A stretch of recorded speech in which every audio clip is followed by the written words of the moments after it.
Sudah?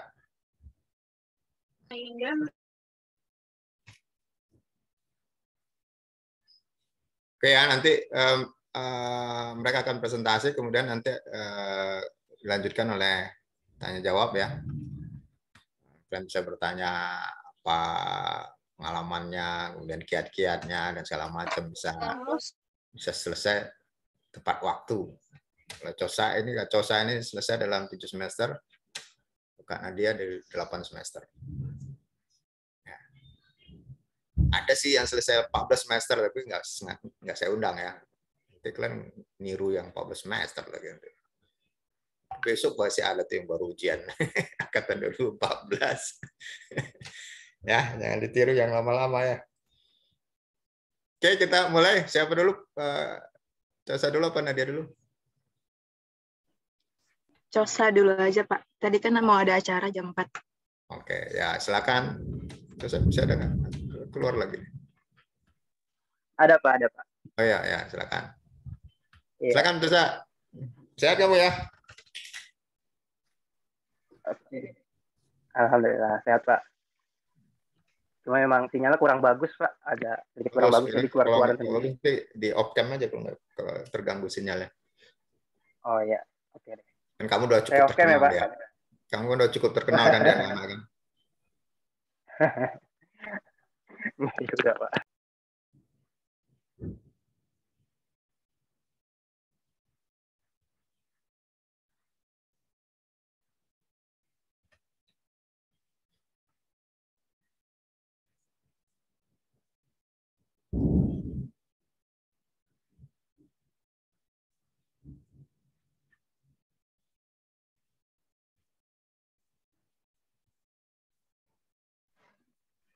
Ya, tes. Apa keluar lagi tadi barusan? Ya nggak apa-apa. Oke, saya buka ya Pak. Ya silakan. Assalamualaikum warahmatullahi wabarakatuh. Selamat sore. Selamat sore Pak Abdi, Nadia, dan adik-adik mahasiswa pendidikan sosiologi 2019.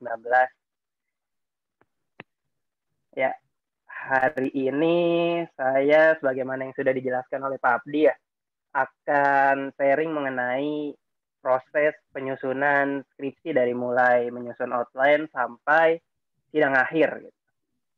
Walaupun sebenarnya agak sedikit lupa sih sebenarnya. Oke. Jadi kalau untuk pertama itu kan menyusun outline ya, di mata kuliah reading course itu kalian menyusun outline. Nah kalau untuk saya pribadi, ketika saya menyusun outline itu saya menggunakan apa yang saya dapatkan ketika mata kuliah metode penelitian kualitatif. Jadi kan waktu MPK tuh yang kualitatif, Pak Abdi itu kan ngasih penjelasan begitu dengan begitu sejalan dengan tugas kelompok gitu kan. Jadi setiap kelompok suruh bikin nyari judul, terus nyari konsep dan lain sebagainya. Nah itu yang hal-hal yang saya dapetin di kualitas.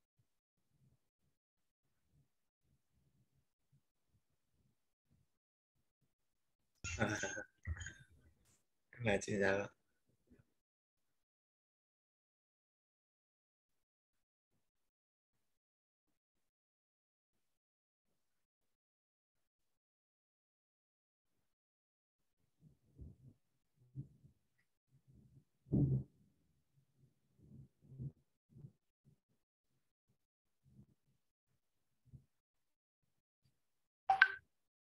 Keluar lagi ya cosanya.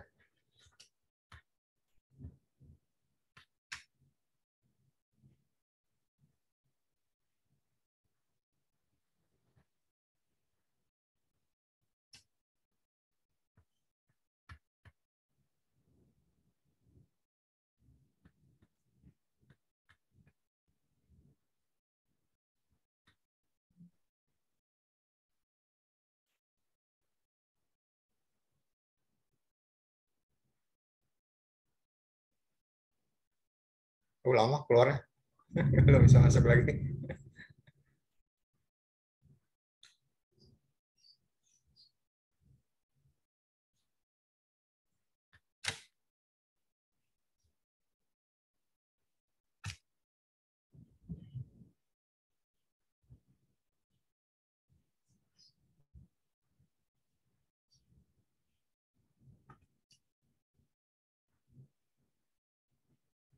udah masuk. Lagi benerin WiFi katanya, Pak.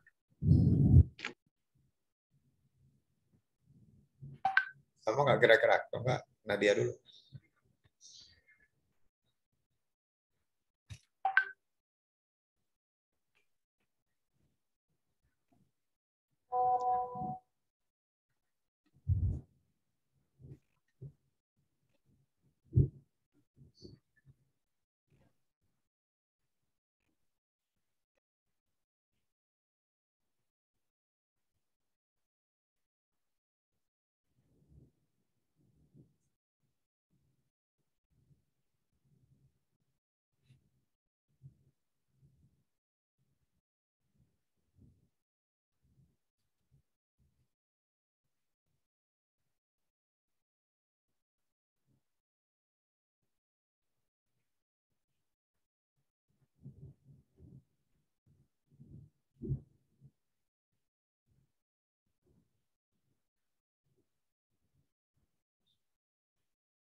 Ya, mohon maaf Pak Abdi. Oke, ya. Jaringan IndiHome agak bermasalah kalau hujan.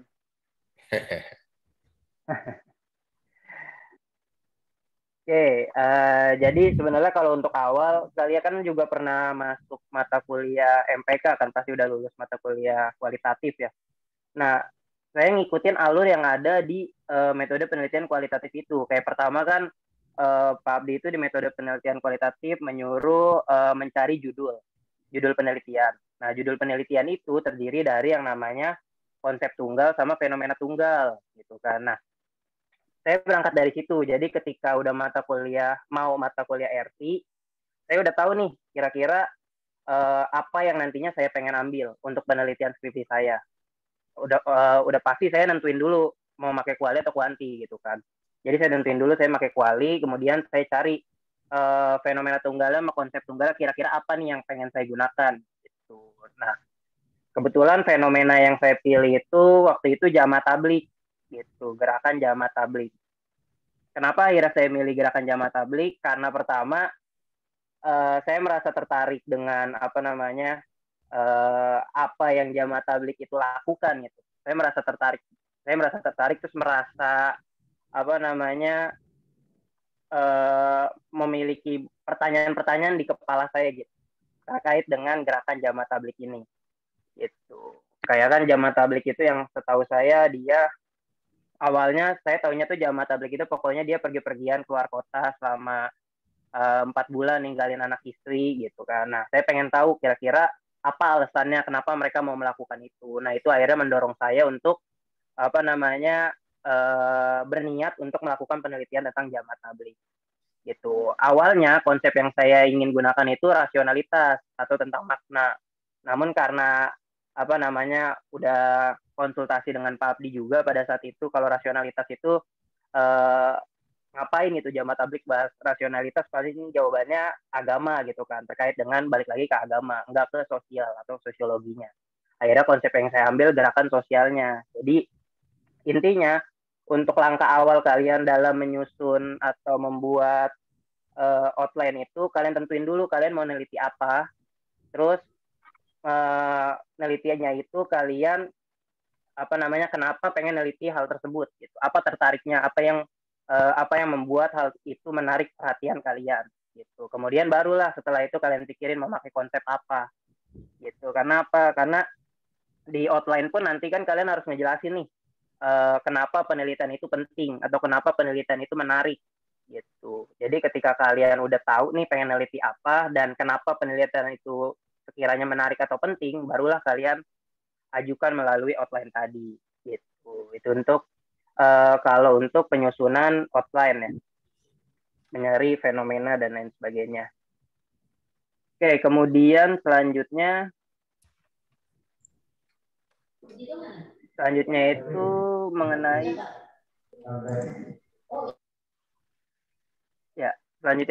menyusun RC ya. Kalau untuk menyusun RC, sebenarnya kan kalau RC itu ketika kalian nanti udah dapat outline-nya udah di ACC dan udah dapat dosen pembimbing ya. Nanti kalian menyusun reading course. Kalau waktu zamannya saya tuh kalau nggak salah jurnal internasionalnya 10, jurnal nasionalnya 5, tesis disertasinya 5, sama bukunya itu 5. Jadi total 25. Cuma nggak tahu kalau untuk tahun kalian nanti berapa.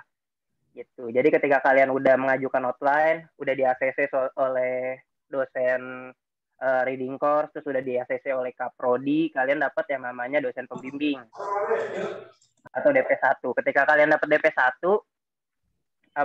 ya udah kalian udah mulai yang namanya mencari literatur, reading course atau kajian literatur. Kalian mulai mencari jurnal nasional, jurnal internasional, yang dimana jurnal-jurnal ini bisa berguna untuk menunjang skripsi kalian nanti, menjadi sumber-sumber di skripsi kalian gitu. Itu untuk penyusunan RC. Nah, untuk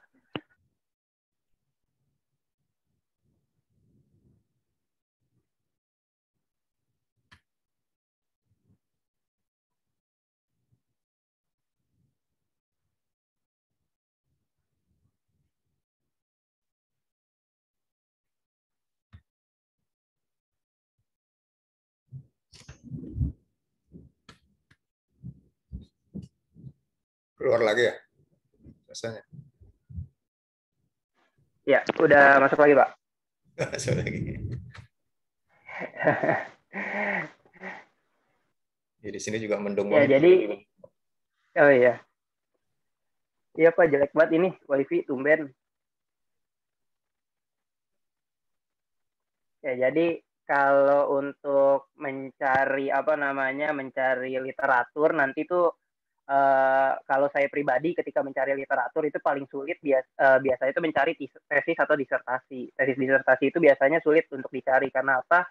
Sekalipun ada biasanya jumlahnya itu atau di internet itu biasanya hanya sepotong-sepotong. Makanya kalau nyari tesis atau disertasi itu lewat repositori kampus gitu. Misalnya repositori UNJ atau repositori kampus mana gitu, di mana kalian bisa, kalau saya waktu itu minjem akses dari senior saya di UIN Sunan Kalijaga untuk nyari tesis disertasi di repositori Kalijaga gitu, Sunan Kalijaga, mengenai jamaah tabligh. Nah, kalau untuk jurnal nasional, jurnal internasional itu bisa kalian cari di Google Scholar aja sebenarnya. Tinggal kalian cari di Google Scholar. Misalnya kalau jurnal nasional, kalau misalnya saya jamaah tabligh, saya searching jamaah tabligh. Kalau jurnal misalnya jurnal internasional bahasa Inggrisnya tabligh jamaat gitu. Tabligh jamaat, terus saya saya searching di Google Scholar, nanti muncul tuh banyak. Mungkin tapi kalau jurnal internasional biasanya berbayar. Nah, cara ngantisipasinya nanti juga biasanya dikasih tahu sama Pak Abdi, mengakali jurnal-jurnal yang berbayar. Menggunakan skyhub.tw kalau nggak salah. Skyhub.tw itu border buat download jurnal-jurnal yang sekiranya berbayar. Nah, itu untuk mencari literatur. Sebenarnya kalau untuk nyusun skripsi sendiri ya, kalau buat pengalaman saya pribadi, prosesnya yang paling makan waktu dan makan tenaga sebenarnya di reading course kalau buat saya pribadi ya. Saya tuh ketika mengerjakan reading course itu atau mereview literatur itu agak sedikit lama dan cukup menyita waktu juga kalau waktu saya menyusun ya, karena saya harus mencari, menerjemahkan, kemudian mereview juga gitu. Itu lumayan lumayan lama juga. Nah, kalau kalau RC udah kelar, maka ini kalau misalnya saya boleh ngasih saran, ketika kalian misalnya sekarang nih waktunya masih banyak, waktunya masih panjang, mulai cari fenomena, dicari outline, kemudian ajukan, dapat DP, langsung dah tuh kerjain RC kalian sekarang. Jangan ditunda-tunda, karena kalau RC ditunda-tunda, otomatis skripsi kalian nggak jalan-jalan. Gitu. Karena kan bisanya kalian menyusun bab 1, bab 2, bab 3 itu kalau reading course-nya udah selesai. Gitu. Jadi kalau bisa ya, kalau menurut saya dibanding kalian tunda RC, mendingan kalian kerjakan RC perlahan-lahan lah. Kalau mau ngebut juga nggak masalah. Gitu. Itu kalau untuk RC ya. Jadi memang RC itu lumayan banyak lah literaturnya gitu. Cuma nanti kalau misalnya RC udah selesai, itu proses kalian untuk menyusun bab 1 dan turun lapangan itu cepet gitu. Menyusun skripsinya cepet karena kalian nggak perlu nyari sumber-sumber lagi. Kalian cukup bisa lewat RC atau literatur yang udah kalian kumpulkan di awal gitu. Misalnya kalian udah RC udah kelar, kemudian kalian nyusun skripsi, terus kalian pengen misalnya kayak saya, di skripsi saya itu ngebahas mengenai aspek kepercayaan jamaah tabligh. Oh, di literatur saya sebelumnya saya udah nge-review tentang jamaah tabligh, jadi saya nggak perlu nyari-nyari sumber lagi untuk memperkuat data saya tinggal buka RC saya kutip, saya taruh ke skripsi, misalnya seperti itu. Jadi itu yang memudahkan pada saat mengerjakan skripsi. Makanya kalau untuk proses pengerjaan saya itu kalau nggak salah reading course selesai itu bulan Juli atau Agustus, reading course saya selesai. Kemudian habis reading course selesai, saya langsung masuk bab 1. Bab 1 itu saya kalau misalnya, jadi sebenarnya patokan saya untuk mengerjakan skripsi itu berangkat dari timeline yang di-share Pak Abdi juga sih. Kalau sekarang Pak Abdi masih suka share timeline untuk lulus 3,5 tahun atau sesuai target 4 tahun gitu. Nah, saya jadikan itu sebagai acuan saya gitu untuk bisa mengerjakan skripsi minimal ya 4 tahun gitu. Dan ternyata karena memang istilahnya skripsi saya dipermudah, dosen pembimbing saya juga responnya cepat gitu kan, sangat mendukung gitu. Ketika selesai ngerjain progres, dikirim ke dosen pembimbing, kemudian dosen pembimbingnya membalikin revisi, kemudian saya kerjakan dan lain sebagainya. Gitu. Jadi intinya sebenarnya yang ingin saya sampaikan, kalau untuk kalian di awal ini cari fenomena yang sekiranya membuat pertanyaan-pertanyaan di kepala kalian, yang membuat ketertarikan dari dalam diri kalian untuk membahas hal tersebut gitu. Pertama itu dulu, karena apa? Untuk bisa ngelangkah ke selanjutnya perlu adanya yang namanya minat. Ketika kalian minat, tertarik sama penelitian yang kalian bikin, itu pasti kalian akan semangat dan antusias untuk menjalani penelitian tersebut gitu. Jadi tentuin langkah awal ini, tentuin dulu nih fenomena yang menurut kalian terdekat sama kalian, terus membuat kalian bertanya-tanya, kemudian secara lokasi atau secara jangkauan masih terjangkau oleh kalian gitu. Itu pertama, fenomena. Kemudian kalau untuk konsep, kalau menurut saya, kalau saran saya pribadi, kalau saya pengalaman saya pribadi juga ketika konsep itu saya baru mulai bicarakannya ke dosen gitu. Jadi saya waktu itu ingat banget Pak Abdi baru datang ke kampus, baru masuk fakultas, saya kejar, saya nanya, apa saya mau ngebahas fenomena ini. Terus kalau saya mikirnya memakai konsep ini loh Pak gitu. Terus kata Pak Abdi, jangan, lebih baik pakai konsep ini gitu. Jadi kalau untuk konsultasi konsep bisa ke dosen, itu baik ke dosen RC ataupun ke dosen lain juga nggak masalah sih sebenarnya. Karena ada beberapa juga yang welcome juga kalau ditanyain konsep untuk RC gitu.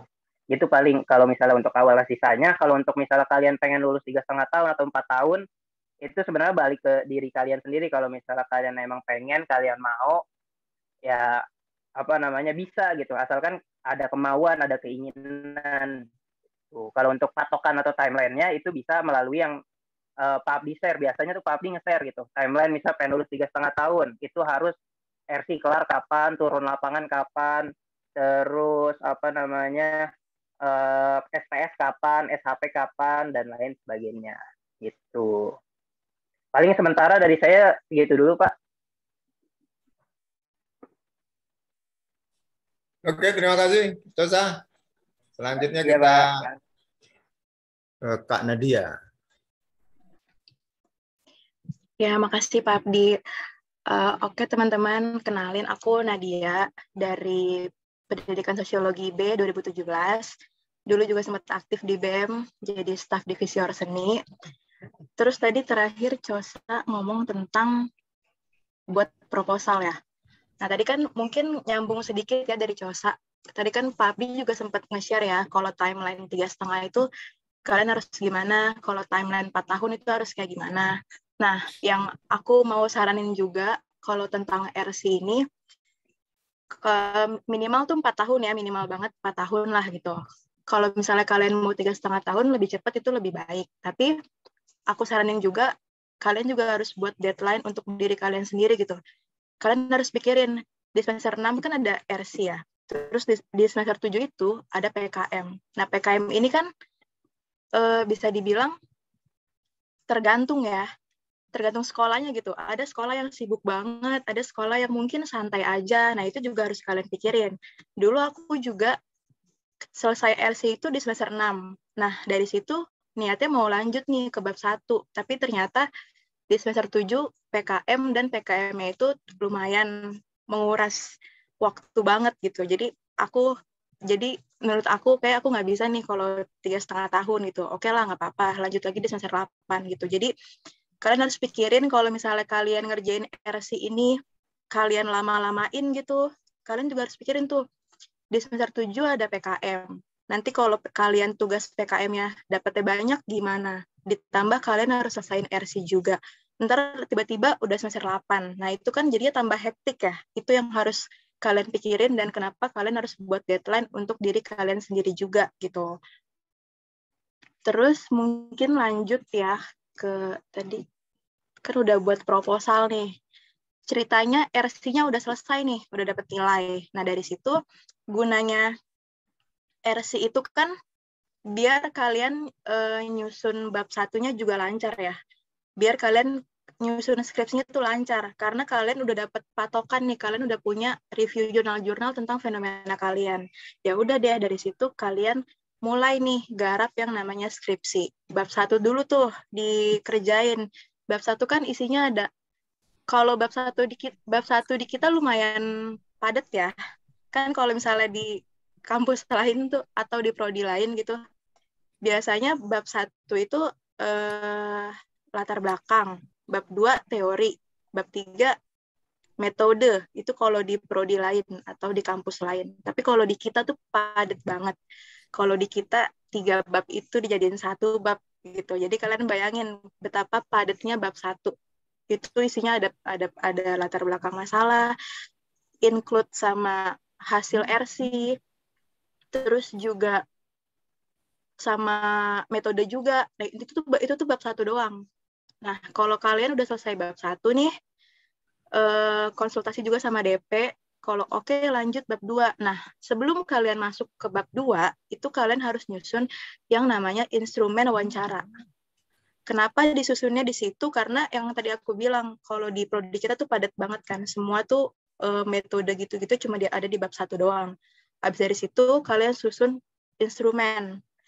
Habis susun instrumen wawancaranya, atau kalau di kuanti, kuesionernya, nah itu kalian konsul lagi sama DP. Ini udah pas belum ya, Pak, Bu, pertanyaannya untuk ngegali data-data yang ada untuk nanti dikerjain di bab 2 dan bab 3 gitu. Kalau misalnya udah pas nih, kalian boleh turun lapangan. Kalian turlap lah tuh.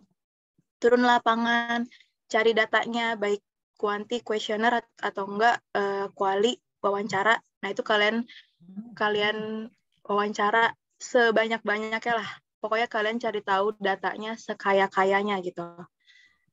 Udah nih, udah selesai, datanya udah kalian dapetin. Dari situ kalian mulai yang namanya nyusun, aduh lupa. Apa sih yang terakhir itu? Ini, field note. Field note, sorry lupa. Nyusun field note. Field note itu isinya ini, isi wawancara dari responden atau narasumber kalian. Itu nanti ditaruhnya di lampiran ya. Tapi kan biar kita gampang juga nyusun bab 2 dan seterusnya, kita harus nyusun yang namanya field note dulu. Dan aku saranin, kalau wawancara itu kan nggak langsung sehari kalian wawancara 10 informan, itu kan nggak mungkin ya. Itu nguras waktu banget, dan masing-masing informan kan juga waktunya beda-beda gitu. Nah, aku nyaranin banget ke kalian, misalnya hari ini kalian wawancara 2 orang. Nah, pulang dari situ, langsung dibikin tuh field note-nya. Jadi jangan ditumpuk-tumpuk, jangan nanti aja deh, selesai wawancara dulu nih 10 orang, baru dibikin tuh field note-nya. Jangan kayak gitu, karena yang namanya orang ngomong wawancara itu kan bisa lama ya, 30 menit mungkin sampai 1 jam. Ngedengerin orang ngomong kan juga bosen ya, dan kita harus ngerangkum itu semua di field note. Nah, bayangin aja kalian harus ngerjain 10 informan dalam 1 hari yang sama, dalam 1 waktu yang sama gitu. Yang ada mungkin kalian, aduh males nih, aduh gimana nih gitu. Jadi aku tuh nyaranin kalau hari ini kalian wawancara 2 orang, setelah itu atau besoknya kerjain tuh field note, bikin 2 field note untuk 2 informan itu. Ntar besoknya gitu lagi, besoknya wawancara lagi, langsung bikin field note-nya gitu. Jadi jangan ditumpuk-tumpuk. Nah, kalau udah selesaiin field note, dulu sih aku kasih ya field note-nya ke Pak Abdi. Kebetulan dosen pembimbing aku juga Pak Abdi. Aku kasih field note-nya ke Pak Abdi, dan oke nih, kayak datanya udah kaya gitu. Habis itu baru deh susun bab 2. Bab 2 itu isinya tentang gambaran umum, dan biasanya sih itu dari hasil observasi kita. Jadi untuk footnote tuh dikit banget, bahkan bisa nggak ada footnote gitu, karena itu isinya dari observasi kita aja gitu kan. Boleh juga dari data informannya, cuma di parafrase juga pakai bahasa kita gitu, karena lebih ke observasi kalau untuk bab 2 kan. Terus nyambung lagi ke bab 3. Nah, bab 3 nih yang lumayan juga nguras waktu, karena isinya itu tentang data-data dari informannya. Nah, ini mayoritas itu isinya footnote-nya ya dari informan semua. Pokoknya kutipan-kutipan wawancara dari informan itu adanya di bab 3. Gitu kan. Nah, kalau kalian udah selesai, bab 1 udah, bab 2 udah, bab 3 udah. Nah, itu kan itu nggak langsung sempro sih. Itu pasti setelah selesai bab 2, itu kalian nyetor nih ke DP. Gimana nih Pak, udah pasti ada revisi gitu kan. Terus bab 3 juga kalau selesai store lagi ke DP, dan pasti ada revisi. Jadi kenapa tadi aku bilang di awal kalian harus buat deadline dan tegas ke diri kalian sendiri, karena kalian juga harus pikirin ada waktu, pasti banget ada waktu untuk malas, ada waktu untuk mager, ya kan? Itu pasti banget. Terus waktu untuk nungguin ACC dari DP, waktu untuk nungguin revisian dari DP, itu kan makan waktu banget ya. Itu juga harus kalian pikirin tuh. Kalau batas sidang tanggal berapa, batas SPS tanggal berapa, itu kalian harus dari awal mikirin juga, kira-kira gue ngerjain bab 1 tuh boleh sebulan doang. Kira-kira bab 2 gue ngerjain sebulan doang. Karena nanti setelah itu ada waktu-waktu lain yang pasti kebuang, atau untuk nungguin revisian dari DP, ya kan? Itu juga butuh waktu. Oke, kalau misalnya udah 3 bab itu, terus kalau kata DP kalian, oke nih, udah oke, silakan daftar Sempro atau SPS. Ya udah tuh kalian daftar kan SPS.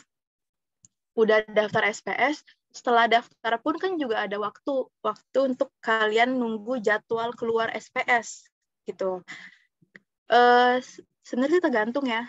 Kalau jadwal keluar itu H-1 juga bisa keluar gitu, H-3 juga bisa keluar. Kalau aku sih dulu seminggu, 2 minggu, enggak deh, dulu lama karena kebetulan dulu tuh sidang itu dibukanya bulan Juni doang, tapi kalau sekarang kan selalu dibuka ya, katanya selalu dibuka terus. Nah, itu bagus banget gitu. Kalian juga harus pikirin waktu-waktu untuk menunggu itu semua kan. Habis itu kalau udah keluar jadwalnya, oh iya, aku saranin juga sambil nunggu jadwal, atau kalau bisa sebelum daftar tuh kalian udah bikin PPT juga PowerPoint-nya untuk sidang 1 itu kan. Karena takutnya tiba-tiba jadwalnya H-1 keluar gimana. Itu kan malah, aduh belum bikin PPT, malah keburu-buru gitu. Makanya aku saranin sih kalau dulu aku sebelum aku daftar, aku tuh udah nyiapin semuanya gitu. Aku langsung bikin PPT-nya, biar jaga-jaga aja kalau misalnya tiba-tiba H-1 keluar jadwalnya, nggak panik-panik banget gitu kan. Ya udah tuh, habis itu SPS kan sidang yang pertama. Itu ada ketua sidang, DP1, sama DP2. Nah, DP2 ini kan kalian belum tahu ya siapa yang bakal jadi DP2 kalian. Nah, itu taunya nanti tuh pas SPS gitu. DP2 ini kan fungsinya juga membimbing kalian ya. Tapi pas SPS ya itu udah pasti sebelum membimbing, dia juga ikut menguji juga gitu. Walaupun nanti jatuhnya setelah SPS, dia bakal membimbing kita gitu. Nggak bakal nguji kita lagi gitu kan. Tapi pas SPS kita diujinya nih sama DP2 gitu. Udah, kalau ada di situ ya kalian dengerin masukannya. Kalian juga boleh berpendapat juga kalau sekiranya perlu ada yang kalian lurusin gitu kan.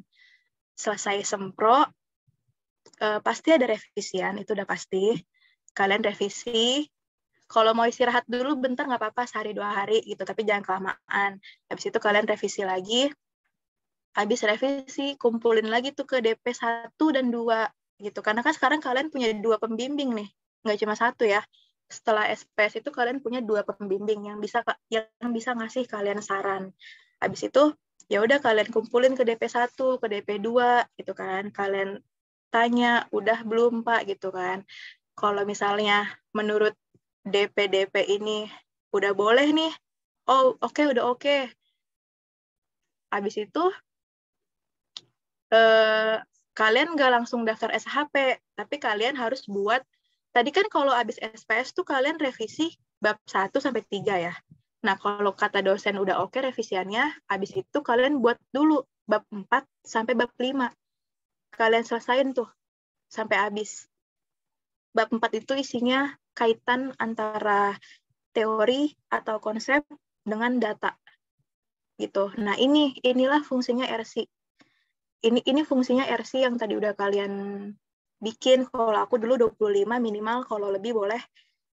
Untuk kalian kaitin tuh teori-teorinya yang udah kalian dapetin dari buku, jurnal inter, jurnal nasional, disertasi, itu kalian kaitin sama data. Datanya dari mana? Datanya itu dari bab 3 gitu kan. Nah, itu semua kalian kaitin di bab 4. Kalau bab 4 udah selesai, susunlah bab 5. Bab 5 itu kan kesimpulan dan saran penutup kan. Habis itu susun tuh daftar pustakanya. Habis itu lampirannya. Lampiran isinya apa aja? Lampiran itu isinya field note sama instrumen wawancara, itu lampiran. Pokoknya sebelum kalian daftar SHP, kalian harus selesai skripsi itu sampai akhir gitu. Terus sampai ke daftar riwayat hidup itu udah selesai lah pokoknya. Nah, kalau udah selesai semua nih, kalian minta lagi nih tanda tangan DP untuk daftar SHP kan. Kalau kata DP-nya, oke, udah good, udah semuanya sampai bab 5 tuh udah selesai, silakan daftar SHP. Ya udah kalian daftarlah tuh SHP. Seminar hasil penelitian. Nah, di SHP ini, di sidang kedua ini, kita sidangnya 3 kali ya, teman-teman.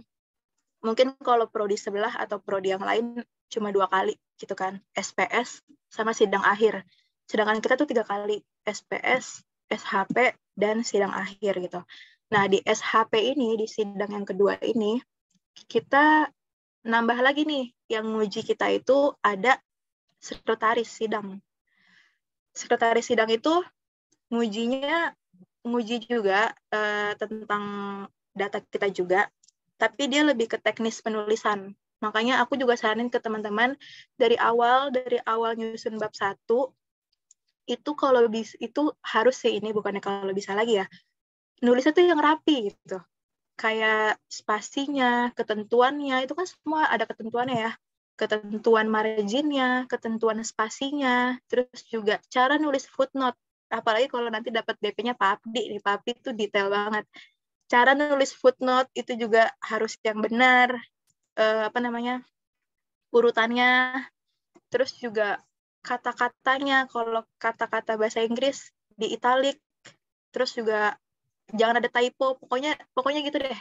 Pokoknya dari awal banget, dari bab 1 aku saranin kalau nulis tuh yang rapi. Itu karena nanti berguna pas kalian SHP. SHP itu kan diujinya sama sekretaris. Nah, itu memudahkan kalian biar kalian tuh revisinya nggak banyak gitu. Kalau misalnya kalian dari awal nulisnya berantakan, nulisnya asal-asalan, itu nanti di SHP tuh bakal kena gitu. Bentar ya, aku mau ambil charger dulu.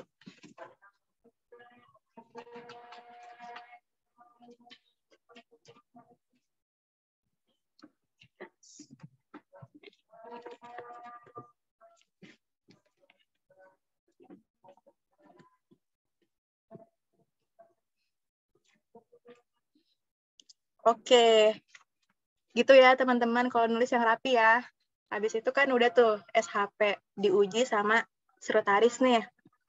Itu lebih ke teknis penulisannya gitu. Kalau kalian banyak typo, terus banyak ya pokoknya nggak rapi, itu pasti di komennya super panjang banget. Sedangkan kalian pikir nih di SHP itu kan kalian udah selesai ya. Harusnya jarak SHP dan jarak ke sidang akhir itu kalian bentar. Pasti biasanya sih sebentar ya jaraknya ya. Tapi karena ada revisi yang banyak banget itu, kalian bisa jadi lama gitu. Makanya dari awal nulisnya harus yang rapi. Oke, kalau SHP-nya udah selesai, kalian revisi lagi tuh. Pokoknya yang namanya revisian pasti ada ya teman-teman. Jadi kalian juga harus memikirkan waktu revisian itu gitu. Habis itu setelah SHP-nya selesai, kalian revisian lagi, konsul lagi. Nah, sekarang konsulnya nambah nih. Tadi kan DP1, DP2 doang kan. Sekarang pas setelah SHP, konsulnya nambah ke sekretaris juga gitu. Jadi untuk ke sidang akhir, untuk bisa daftar sidang akhir, kalian harus dapat persetujuan dari DP1, DP2 sama sekretaris. Gitu kan. Habis itu, kalau itu semua udah menyetujui, biasanya ketua sidang juga udah menyetujui gitu. Nah, habis itu kalian daftar, kalau udah diizinin ya, kalau udah diizinin sama DP1, DP2 sekretaris, kalian daftar sidang akhir. Nah, di sidang akhir ini, kalau dulu sih ya, kalau menurut aku, di antara 3 sidang, aku paling deg-degan tuh di SPS ya, di awal doang. Sidang akhir juga deg-degan sih, siapa yang gak deg-degan kan, diuji gitu sama dosen penguji. Cuma mungkin karena mentalnya juga udah kelatih kali ya, dari SPS. Waktu SPS kan bener-bener takut banget gitu, SPS takut banget, SHP juga takut gitu. Mungkin di sidang akhir karena udah lebih siap juga, dan udah lebih yakin juga nih, oh skripsi gue udah diperiksa sama 3 dosen nih gitu kan, insya Allah udah lebih rapi lah gitu. Makanya kalau aku pribadi, aku di sidang akhir deg-degan juga, tapi jujur lebih berani gitu. Habis itu sidang akhir, dan di sidang akhir kalian kedapatan dosen penguji gitu. Nah, di dosen pengujinya kan kita nggak tahu ya siapa. Taunya itu pas jadwalnya keluar gitu. Nah, ya udah deh. Di sidang akhir kalian hadepin aja. Kalau di SPS sama SHP kan boleh ditonton ya sama teman-teman. Kalau di sidang akhir tuh nggak boleh ditonton. Jadi di sidang akhir itu tertutup gitu kan.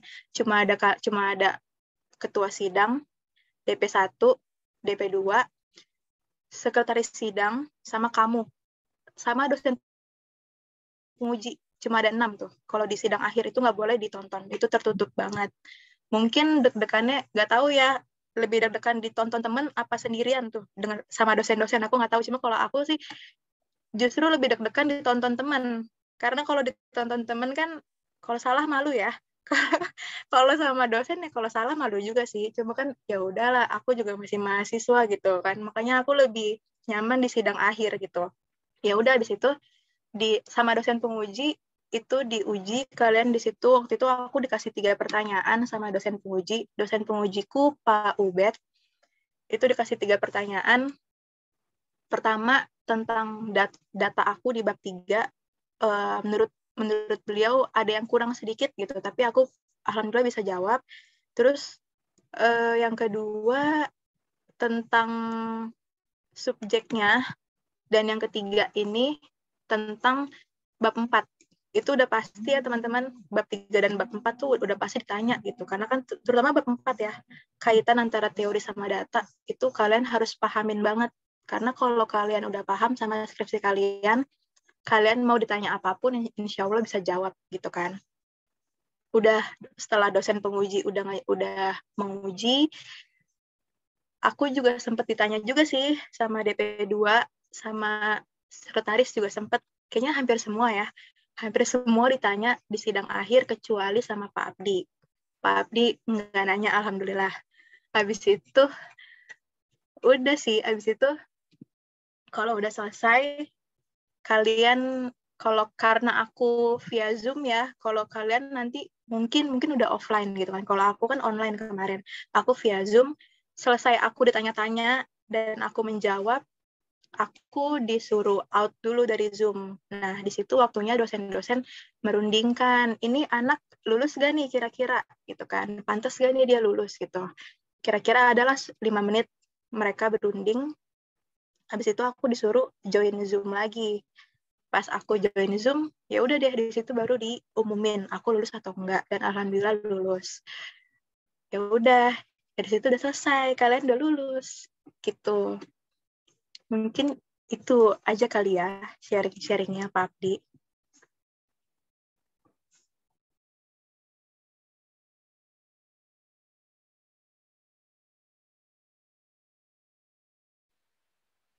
Oke, terima kasih. Nadia, ini saya kena wifi-nya kena ini nih masalah. Oh ya Pak. Saya Sinyal ya pakai Pak. data seluler. Oh ya.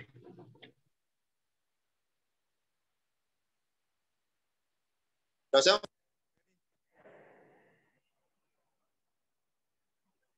halo? Kenapa Pak? Dosen masih ada? Josa.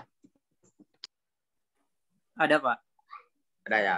Oke, ya, sekarang kita kasih kesempatan ke mahasiswa serta kuliah untuk bertanya ya ke Nadia dan Casa. Kak Nadia mana? Kak Casa. Silakan kalau ada yang mau bertanya.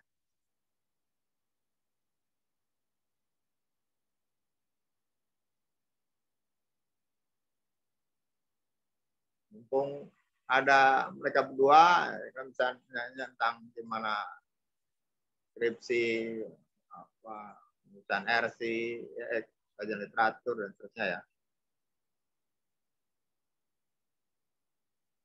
Silakan. Halo, tes. Sebelumnya masuk nggak Pak suaranya? Ya, benar. Masuk. Ya, saya ingin bertanya sebelumnya, selamat siang Kak Nadia, Bang Josa. Jadi saya mau nanya ke dua-duanya aja sih. Misalnya tadi kan sempat disinggung juga soal nge-review jurnal ataupun tesis, buku dan sebagainya. Itu saya mau nanya aja sih, ada format khusus nggak gitu?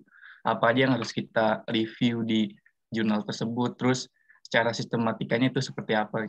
Itu aja sih. Makasih.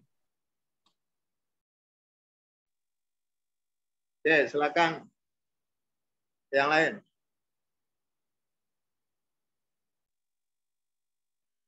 Akan ada yang mau nanya lagi?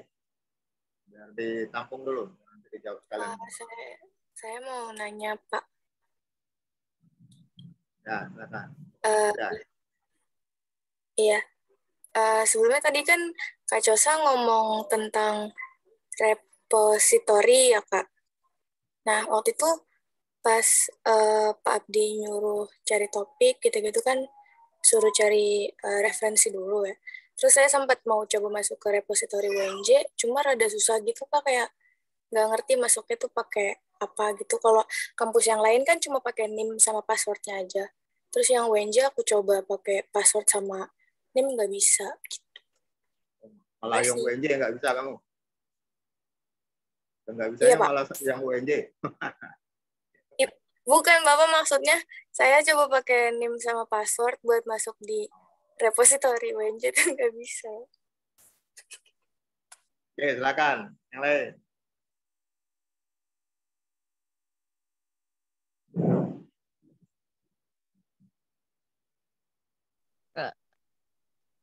Saya mau nanya buat Kak Chosa.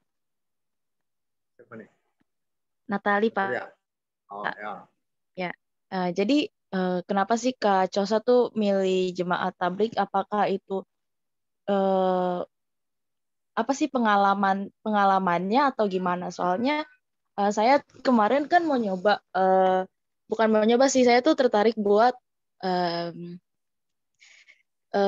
topik skripsinya tentang kayak pembangunan gereja yang susah gitu. Ternyata waktu saya selidikin tuh itu tuh susahnya gara-gara dari jemaah dari warga-warganya yang yang menolak sama pemerintahnya juga.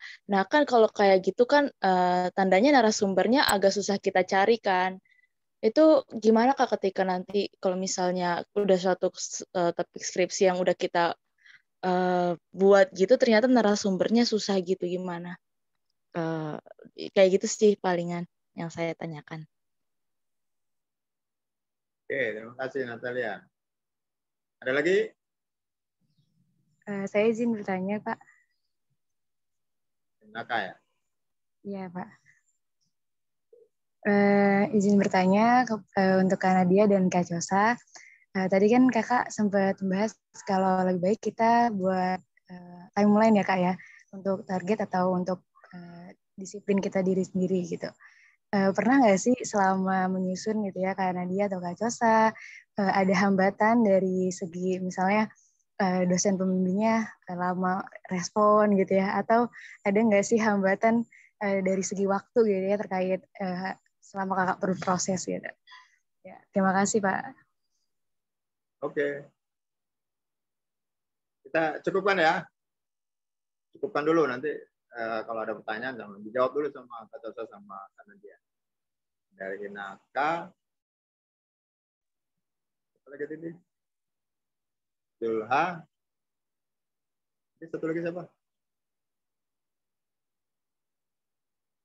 Dinda ya? Ya, silakan. Kak Chosa sama Kak Nadia. Siapa duluan? Oke, mungkin saya jawab yang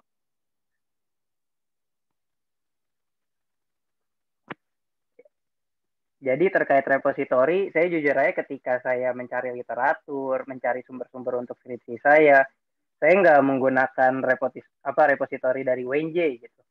Bahkan pun juga sebenarnya saya nggak pernah main ke perpustakaan UPT WNJ juga untuk mencari buku. Sebenarnya saya enggak gitu. Karena kan selain lagi pandemi juga dan saya maksimalin di Google Scholar aja sih untuk nyari-nyari literatur ya. Nah untuk tesis dan disertasi juga saya itu melalui tesis itu UIN Sunan Kalijaga lewat senior saya di UIN Sunan Kalijaga. Jadi dia udah bikin. Jadi kalau misalnya di kampus UIN itu Sunan Kalijaga ya, kalau saya di UIN juga sendiri kurang tahu gitu teknisnya bagaimana. Tapi kalau yang di Sunan Kalijaga, kalau kata senior saya, ketika dia semester 5 atau semester 6 itu tuh dia udah bisa ngajuin untuk bikin akun.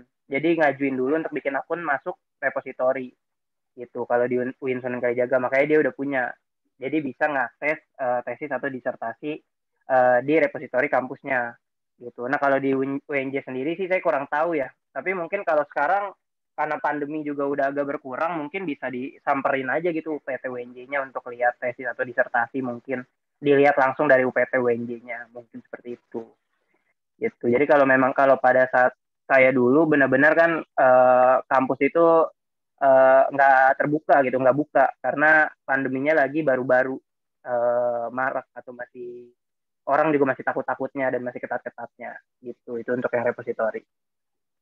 Mungkin Nadia ingin menambahkan? Iya, kalau untuk tesis sama disertasi itu emang sulit ya dicari.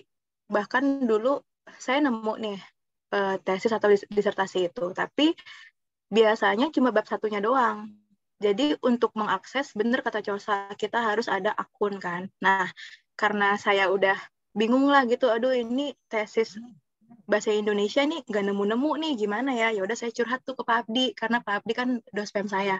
Pak, gimana ya Pak, saya yang Indonesia nggak nemu gitu, sekalinya nemu harus punya akses, sedangkan saya nggak ada kenalan juga di situ gitu kan. Terus gimana? Terus akhirnya jalan keluarnya Pak Abdi ngasih tahu nih link-link tesis, tapi itu bahasa Inggris. Jadi ya mau nggak mau tuh nge-reviewnya, kan jurnal inter udah Inggris ya. Terus ya udah mau nggak mau ya kalian, kalau aku ya mau nggak mau dulu aku tesis sama disertasinya bahasa Inggris juga gitu, karena literatur dari luar itu lebih gampang diakses gitu. Jadi kalau misalnya kalian emang nggak nemu nih disertasi yang Indonesia, cobalah cari disertasi yang bahasa Inggris.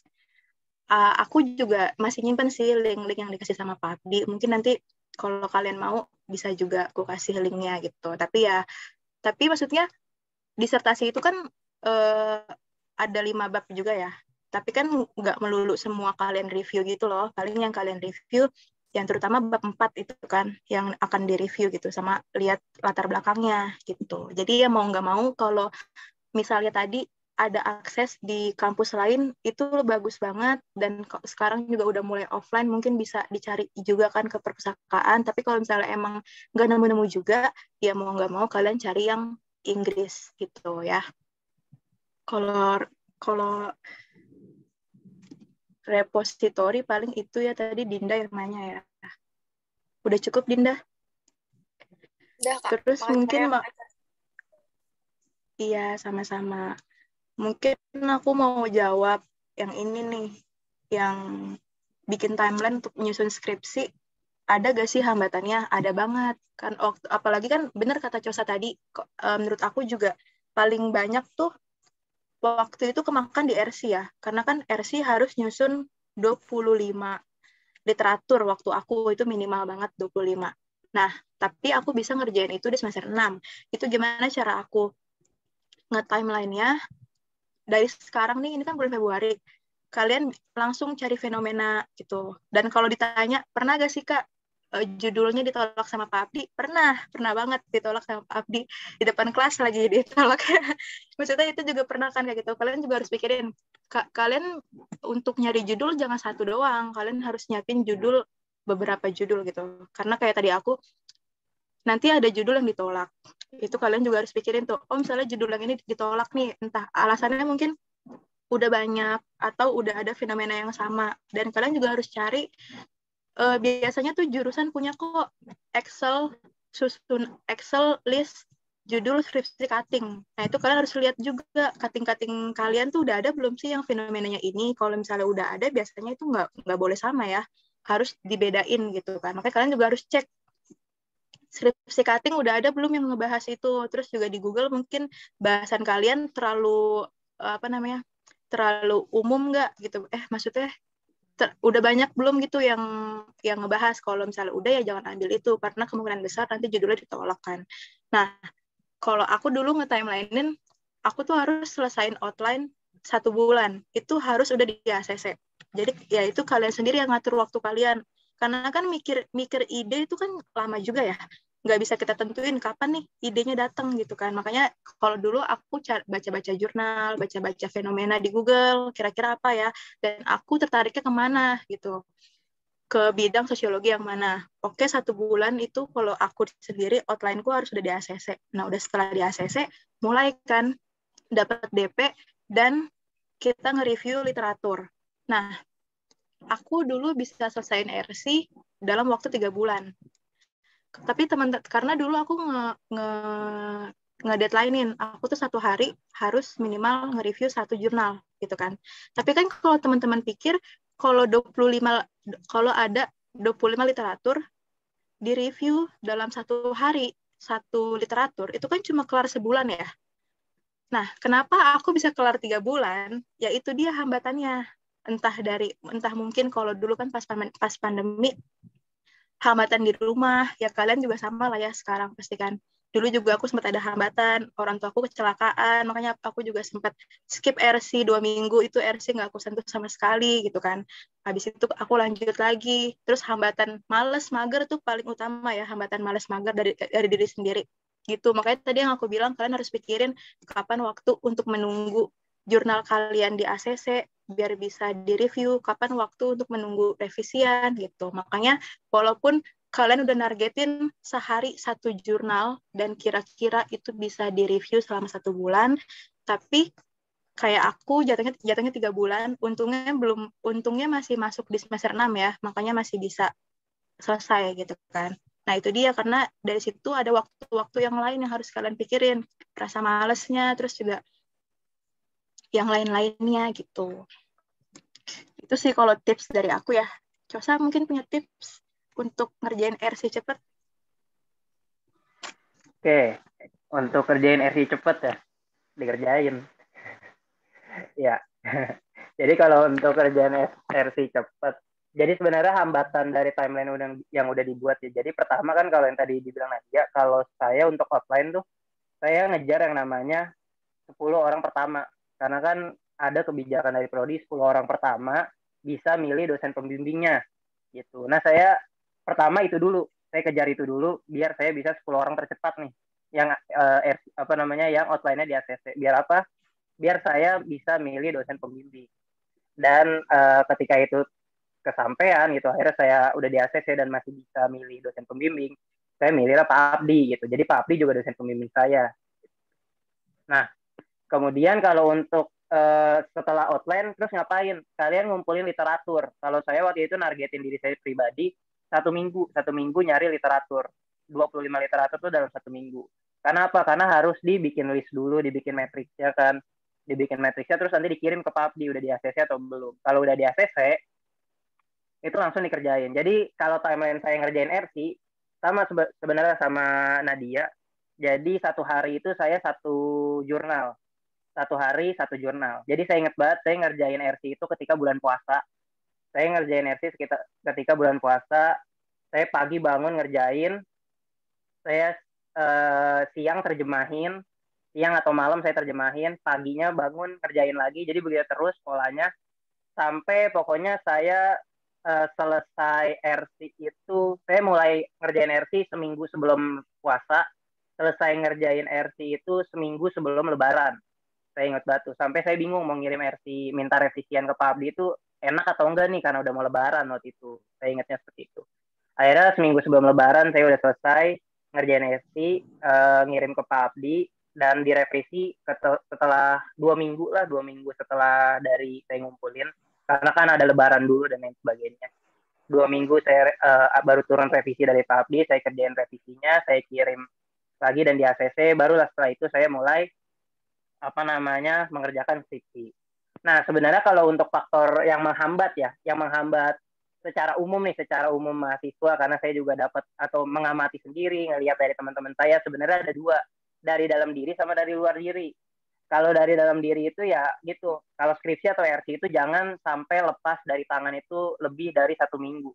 Kalau lepas dari tangan selama 1 minggu, itu kita udah buat memulainya lagi itu udah males banget gitu. Karena pun saya pernah seminggu lepas dan buat mulainya itu udah males banget gitu, benar-benar males gitu. Nah, jadi itu yang pertama, jangan sampai lepas lebih dari 1 minggu. Sifat malesnya dilupain. Pokoknya kalian punya target dan punya timeline itu udah jadi patokan, udah nggak bisa ada toleransi lagi lah. Jangan terlalu ngasih toleransi sama diri sendiri. Kalau buat misalnya timeline, nanti aja deh, undur minggu depan dan lain sebagainya. Jangan seperti itu. Karena saya pernah ngelakuin hal seperti itu ya tadi. Akhirnya seminggu 2 minggu nggak kepegang skripsi saya, sampai di chat Pak Abdi waktu itu, saya ingat banget di chat Pak Abdi udah sampai mana progresnya dan lain sebagainya gitu. Akhirnya baru mulai lagi. Nah, kemudian faktor yang kedua dari eksternal nih. Biasanya kalau dari eksternal nih, kalau awal-awal RC begini, kalian tuh masih yang namanya tunggu-tungguan sama teman. Tunggu-tungguan, terus nggak enakan biasanya sama temen, takut dibilang ambis dan lain sebagainya. Sebenarnya hal-hal kayak gitu juga bisa ngehambat diri kita nih, bisa ngehambat diri kalian masing-masing. Itu yang saya amatin dan saya dengar cerita dari teman-teman saya juga ketika dia pengen ngumpulin RC, ketika dia mau ngumpulin outline, ketika dia mau mulai progres, tapi temennya minta tungguin atau temennya malah bilang ambis dan lain sebagainya gitu. Nah itu juga bisa menghambat. Jadi intinya balik lagi ke diri sendiri. Ketika kalian punya target, ketika kalian punya keinginan, kemauan, ya udah kalian lakuin. Jangan sampai ya tadi, ketika kalian pengen ngerjain, pengen progres, tapi teman kalian jangan dong tungguin dan lain sebagainya. Nah itu sebenarnya salah satu faktor yang menghambat kalian juga. Jadi kalau untuk kerjaan skripsi ini mungkin bisa dikesampingkan untuk hal-hal yang pengen bareng-bareng, lulus bareng, atau ngerjainnya bareng, progresnya bareng, itu kayaknya harus dikesampingkan sih sebenarnya. Jadi bukan masalah ego pribadi, tapi tadi memenuhi target kita secara pribadi gitu. Intinya seperti itu. Itu kira-kira jawaban dari saya. Baik, terima kasih banyak Kak Cosa dan Kak Nadia. Ya, Pertanyaan yang sama-sama. lain? Pertanyaannya Tadi yang lain sama. itu Pak, yang pertama tuh ada format dan ketentuan RC. Itu formatnya ada ya, formatnya nanti dikasih tahu sama Pak Abdi formatnya gimana. Maksudnya urutannya yang harus di review gitu. Kalau dulu sih seingat aku, yang pertama LBM dari literaturnya, habis itu teorinya gunain apa, metodenya gunain apa, sama isi data dari literaturnya itu apa. Yang terakhir, relevansi atau bedanya literatur itu sama kalian apa gitu. Persamaan sama perbedaan literatur itu sama fenomena kalian tuh apa. Seingat aku dulu ketentuannya kayak gitu kalau misalnya belum berubah. Terus ketentuan RC-RC lainnya, jurnalnya itu harus berating ya. Ratingnya harus yang bagus. Seingat aku dulu kalau misalnya jurnal internasional itu Q1 sama Q2. Kalau bisa Q1 sama Q2. Yang Q3 cadangan lah gitu. Itu untuk ratingnya. Kalau untuk jurnal, itu kan tadi jurnal inter ya. Ratingnya itu Q1, Q2. Terus kalau misalnya untuk jurnal nasional itu Sinta. Ngeceknya di Sinta. Itu ratingnya yang S1, S2 gitu. Yang S3 sih buat cadangan aja gitu kan. Gitu paling kalau untuk ketentuan RC-nya. Tadi siapa? Zulha ya kalau nggak salah. Terus udah, yang terakhir pertanyaan buat Cosa tuh, Cos, yang judul tadi gereja, kalau nggak salah deh. Oh iya, kayak dari Nata ya? Iya, Kak. Ya, jadi kalau untuk tadi kan pertama kenapa saya milih penelitian Jamaah Tabligh. Jadi awalnya gini, kenapa saya milih penelitian Jamaah Tabligh? Karena sepupu saya itu ada yang pesantren di pesantrennya itu pesantren Jamaah Tabligh itu di daerah Temboro, Magetan. Di mana pesantren itu tadinya menjadi sebenarnya saya pengen neliti itu tadinya pesantren itu karena pesantren itu disebut sebagai apa namanya mereka tuh udah ibaratnya udah ngelaksanain hal-hal yang istilahnya sunah-sunah Nabi Muhammad tuh udah dijalanin. Orang-orangnya di sana benar-benar berdagang, berdakwah dan lain sebagainya di desa Magetan tersebut di Temboro gitu. Nah, awalnya saya pengen neliti mengenai Temboro ini gitu di Magetan. Jadi saya paling saya pikir saya pergi 2 minggu ke Magetan nyari data dan lain sebagainya. Cuma balik lagi ke yang tadi saya jelaskan di awal. Jadi dalam pemilihan topik untuk penelitian atau penelitian skripsi, dipikirin juga kejangkauannya. Kira-kira terjangkau nggak dari segi biaya sama informannya. Kalau saya pikir ketika saya pengen neliti ke pesantren itu, otomatis saya harus bertemu kiai-kiai besarnya dan lain sebagainya. Oh kayaknya nggak memungkinkan nih kalau misalnya saya pergi ke sana dan bertemu istilahnya orang-orang besar di sana gitu kan. Kayaknya itu agak begitu sulit untuk saya pribadi gitu. Akhirnya saya turunin kadarnya. Ternyata Jamaah Tabligh itu punya jaringan di wilayah Tangerang, di mana jaringannya itu menjadi sebuah gerakan yang dari masjid ke masjid. Akhirnya ya udah saya coba cari Jamaah Tabligh yang ada di Tangerang. Terus saya bisa tahu hal tersebut karena dari sepupu saya yang pesantren di situ. Dia yang ngasih tahu, dia yang ngebukain jalan dan lain sebagainya. Jadi itu mungkin bisa menjawab kasusnya si Nata tadi. Kalau misalnya pengen neliti tentang pembangunan gereja nih, nah kira-kira Nata nih udah kebayangkan misalnya susah nyari informan dan lain sebagainya. Mungkin bisa diambil sisi lainnya yang istilahnya lebih kejangkau gitu untuk dicari informannya dan lain sebagainya. Gitu. Gitu sih paling. Jadi keterjangkauan dalam pemilihan topik penelitian juga harus dipertimbangin gitu. Ketika misalnya udah ngambil satu topik yang begitu besar, yang istilahnya kalian punya idealis besar terkait dengan topik itu, tetapi mungkin sulit nih terjangkau atau mungkin kayaknya kalian ragu untuk bisa dapat informan dan lain sebagainya, mungkin bisa diturunkan sedikit egonya atau idealisnya, cari hal-hal yang mungkin sekiranya memang terjangkau dari penelitian yang pengen diambil tadi, mungkin seperti itu. Atau mungkin kalau si Nata tadi bisa dicoba cari pendekatan dulu, kira-kira kalau misalnya pengen wawancara pembangunan gereja, wawancaranya siapa aja kira-kira, bisa nggak nih ngejangkau informan-informan itu gitu. Paling gitu sih dari saya. Oke, makasih ya, Kak. Oke, masih ada yang belum dijawab nggak tadi pertanyaannya?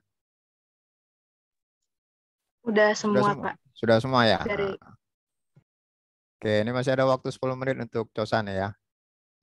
Silakan kalau masih ada yang mau bertanya. Masih bisa ya, Cosa ya, 10 menit. Bisa Pak, bisa. Nah, ya. Silakan. Pak mau nanya. Marida, silakan.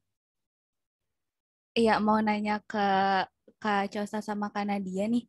Selama pemilihan judul itu kira-kira punya tips sama trik sendiri nggak sih Kak buat apa ya supaya gampang aja gitu buat nentuin judul. Terus sama satu lagi mau nanya tentang kendala selama turun lapangan Kak, sama solusinya juga. Makasih Kak. Oke, satu lagi. Saya ingin bertanya buat keduanya ya. Iya. Dari pengalaman kakak-kakak pas waktu ngerjain skripsi, pernah nggak ngerasa putus asa pas ngerjainnya? Kayak ngerasa nyesel udah ngambil topik ini atau ngerasa kesusahan, buntu pas mencari data. Nah, bagaimana kakak-kakak menghadapinya sehingga menumbuhkan motivasi lagi untuk mengerjakan skripsi tersebut agar cepat selesai? Terima kasih. Oh, mesti kita hadirkan lagi narasumber yang lain tuh yang pernah putus asa. Banyak itu yang pernah putus asa banyak. Oke, silakan dijawab. Cosa sama Nadia.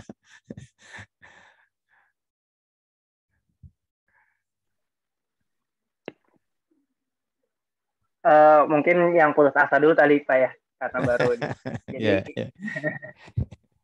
jadi sebenarnya kalau putus asa bukan ke putus asa sih, lebih ke apa ya? Saya waktu itu sempat ke, aduh ternyata susah nih untuk masuk atau untuk bisa deket ke informan saya gitu. Karena kalau untuk saya pribadi, salah satu kendalanya jamaah tablik itu agak sedikit tertutup untuk kehidupan pribadinya gitu. Sedangkan saya kan ketika ingin mewawancara, misalnya saya pengen berkunjung ke rumahnya untuk wawancara dan lain sebagainya, itu mereka tertutup. Jadi ketika saya ingin mewawancara ke mereka, saya harus mengikut kegiatan mereka. Jadi ketika saya ikut kegiatan mereka, bertemu sama orang-orang jamaah tablik, baru pada saat itu saya bisa wawancara mereka gitu. Nah, dan awal saya bisa masuk atau bisa kenal sama jamaah tablik itu pun saya sempat ada sedikit apa ya, kayak aduh susah nih ternyata. Itu sampai saya pernah ke masjid ke markas jamaah tablik itu, saya cuma duduk di depan. Saya bingung harus mulai dari mana, harus bisa bagaimana caranya saya menjelaskan, harus ketemu siapa. Saya waktu itu pernah begitu, saya duduk sendiri aja di depan masjid itu. Ketika mereka ada kegiatan, saya nggak masuk, saya duduk dulu ngerenung, ini saya harus ngapain, harus ketemu sama siapa dan sebagainya, karena masih benar-benar masih buta gitu. Dan akhirnya karena di situ ada warung di depan masjidnya, saya coba ngobrol sama si warung itu. Saya ngobrol sama warung itu, kan yang jaga anak muda kayak warung kopi gitu, yang jaga anak muda. Ketika saya ngobrol dan lain sebagainya, dan saya cerita kalau misalnya saya mau neliti skripsi, ternyata anak atau si penjaga warung itu, si cowok itu, dia keponakannya yang pemilik masjid itu, yang pemilik masjid atau wakaf masjid itu. Jadi yang kenalin saya atau yang bawa masuk saya juga salah satunya si penjual kopi ini, si anak muda ini gitu. Jadi intinya sebenarnya kendala ada, cuma pasti ada jalannya. Jalannya bagaimana? Ya tadi, asal kalian mau keluar aja dari zona nyaman kalian. Kalian mau istilahnya kalau ada keraguan, ada misalnya kayak tadi, kayak misalnya saya ragu nih datang ke tempat penelitian, harus ketemu siapa dan lain sebagainya. Datang aja duduk di situ di depan penelitiannya dan lain sebagainya, ajak ngobrol orang sekitar dan lain sebagainya. Mungkin itu bisa ngebuka wawasan kalian terkait dengan apa yang pengen kalian teliti gitu kalau dari saya. Nadia mungkin menambahkan? Lanjut ke pertanyaan kedua aja, Chosa. Oh, lanjut pertanyaan kedua. Tadi pertanyaannya apa ya, Pak? Saya lupa. Ada apa tadi? Siapa tadi si? Siapa tadi pertanyaannya? Itu kendala selama turlap dan selama pemilihan judul tipsnya apa? Oh, Terus tips. kendala selama turlap tuh apa? Oke, kendala ketika pemilihan judul itu apa ya kendalanya ya? Kalau untuk pemilihan judul kayak tadi sih, kalau saya kan apa namanya tadi cari hal-hal yang menarik di sekitar saya, kemudian kalau udah ketemu hal-hal yang menarik, kira-kira dari hal menarik ini apa yang mau saya bahas atau saya bikin pertanyaan penelitiannya. Misalnya kan kalau pertanyaan penelitian yang diajarin di metode penelitian kualitatif kan pertama itu latar belakang, kedua itu biasanya bentuk-bentuk, ketiga itu biasanya dampak gitu. Nah, jadi ketika saya udah nemu fenomena yang menarik perhatian saya, subjeknya nanti siapa, saya tentuin nih. Oh, udah ada fenomena jamaah tablik. Oke, saya mau bahas kira-kira apa nih yang mau saya pertanyakan di pertanyaan penelitiannya. Saya tulis dulu. Terus kira-kira nanti yang jadi subjek penelitian saya siapa? Saya tulis dulu. Gitu. Kemudian konsep apa yang mau saya pakai? Gitu. Sama yang terakhir, kenapa saya pengen neliti jamaah tablik. Itu saya tulis dulu. Saya tulis di note handphone. Saya ingat banget, saya belum nulis outline, tapi saya menulis di note handphone. Setelah saya udah ketemu hal-hal seperti itu, saya konsul ke Pak Abdi gitu. Itu yang tadi saya bilang, Pak, saya mau ngebahas jamaah tablik tentang ini gitu. Nah, nanti sama Pak Abdi waktu itu dikasih masukan bahwa jangan pakai konsep ini, tapi pakai konsep ini aja. Oh iya Pak, berarti boleh. Karena kayak saya udah punya kerangkanya, jadi tinggal saya kembangin jadi outline. Saya bikin latar belakangnya dan lain sebagainya. Akhirnya kebentuk lah. Gitu. Mungkin itu tips dari saya. Jadi kalian bikin kerangkanya. Fenomena apa yang menarik perhatian kalian. Kalian bikin pertanyaan penelitiannya kira-kira apa. Kenapa penelitian itu menarik. Kemudian sama kalian tentuin kira-kira yang jadi subjek kalian siapa aja. Gitu. Itu untuk yang tips pemilihan judul. Kemudian kalau misalnya kendala ketika mencari data. Itu tadi yang saya bilang. Jadi kalau jamaah tablik itu sedikit tertutup sama kehidupan pribadinya. Jadi kalau misalnya saya mau wawancara, saya harus ikut kegiatan mereka. Dan kegiatan mereka itu hanya berlangsung seminggu sekali. Kegiatan rutinnya ya, hanya berlangsung seminggu sekali. Jadi dan berlangsungnya itu setiap malam. Jadi habis isya sampai jam 10 malam. Jadi saya udah ngikutin sampai jam 10 malam. Jam 10 malam nanti saya cuma bisa wawancara 1 orang. Jadi saya 1 minggu cuma 1 orang. Nah, itu yang menghambat salah satu menjadi kendala saya sebenarnya dari pengumpulan datanya. Saya agak sedikit lama karena hal tersebut. Gitu. Jadi saya harus ikut kegiatannya, nunggu sampai malam, nanti sampai malam saya tarik 1 orang, atau saya bilang, Pak, saya mau wawancara, dan sebagainya, saya wawancara. Jadi seminggu saya cuma bisa dapat informan satu untuk informan kunci si jamaah tablik ini sendiri. Gitu. Itu kalau dari kendala saya dalam pengumpulan data. Paling gitu.